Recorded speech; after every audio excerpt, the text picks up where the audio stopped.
o que fica para mim, assim, né, dessa história toda, é que não é só a questão do futebol, obviamente, né, e é um ambiente um pouco mais delicado, que às vezes a gente escuta falas um pouco até mais machistas, né, por que não vai cobrir o futebol feminino, né, então, assim, homem com homem é clube do bolinho e clube da luzinha, né, que são umas coisas ridículas. Mas eu ouvi, naquela semana mesmo, né, uma filósofa falando, né, uma jornalista, perdão, falando que a mulher ama o futebol, mas o futebol não ama a mulher, né? E que a gente não vai, mas que a gente não vai desistir, né? A gente vai continuar ali porque a gente gosta também, porque, né, quem é que criou que isso é coisa de homem? Eu acho que a função toda lá do estádio que aconteceu, quem me conhece até mesmo pouco, né? E a gente começou a conversar, né, Juliano, há pouco tempo, assim, né? Desde que eu comecei a entrar no canal, também sabe que nunca que eu, uma pessoa que tenho a minha estrutura, né, que tenho 2 filhas, que tenho 41 anos, num estádio de futebol, eu não falaria aquilo ali se não fosse verdade, se eu não tivesse vivido, né? Não seria o lugar de eu mentir, né, onde seria provado. Então, isso foi uma coisa que me incomodou demais. O homem, ele teve o benefício da dúvida, eu não, né? Eu fui muito massacrada. Então, assim, eu já fui ali julgada como mentirosa. Ele tinha o benefício da dúvida da câmera, eu não, né? Então, tudo isso é muito pesado da gente carregar.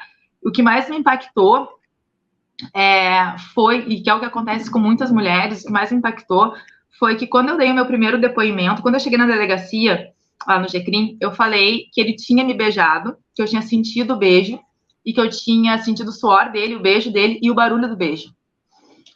E eu relatei aquilo ali. Eu não sei, e na época, no dia eu falei, eu não sei se ele levantou a máscara, se quando ele pulou veio a máscara, eu não sei, mas eu senti.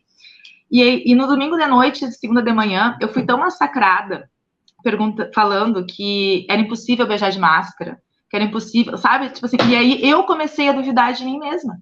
Eu comecei a duvidar do que eu senti, eu comecei a duvidar do que eu senti, do que eu vivi, sabe? Porque essa crença de que a mulher está mentindo, que a mulher quer se aproveitar de uma situação, ela é muito forte no mundo todo, não é nem a nível Brasil, sabe? Então, assim, e isso mexe com o nosso psicológico.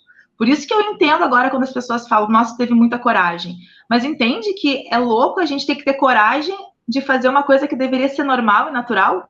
Alguém me agrediu, alguém me importunou, alguém me assediou. Eu não tenho outra coisa para fazer a não ser denunciar aquilo ali.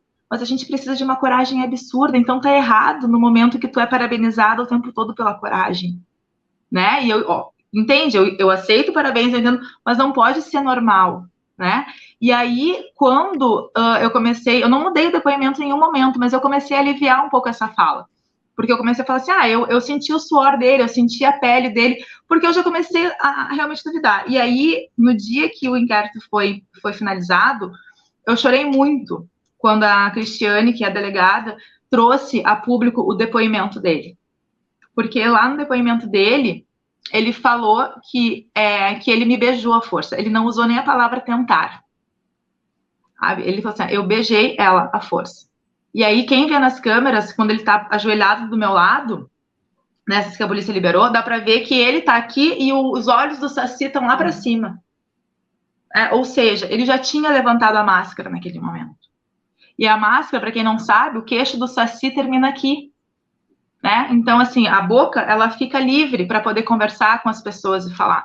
Então, assim, quando ele relatou aquilo ali, ele me beijou, eu senti o suor, eu senti o barulho do beijo, ele importunou os jornalistas homens dando chutinhos no pé, mas a jornalista mulher ele beijou.